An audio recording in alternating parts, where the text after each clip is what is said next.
neither could they, using all their skill, get back to the stile that night. At last, finding a little shelter, they sat down there. Being weary, they fell asleep until the daybreak. Not far from the place where they slept, there was a castle called Doubting Castle, whose owner was Giant Despair. It was on his grounds that the pilgrims were now sleeping.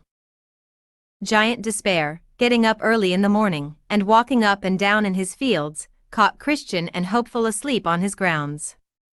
Then, with a grim and surly voice, he ordered them to awake. He asked them where they came from, and what they were doing on his grounds.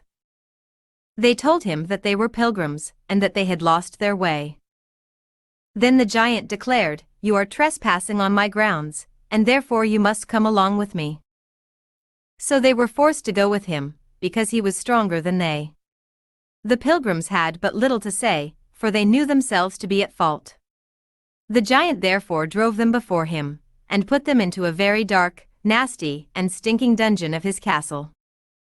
Here then they lay from Wednesday morning until Saturday night, without one bit of bread, or drop of water, or light, or anyone to help them. Therefore they were in a dreadful state, being far from friends and assistants.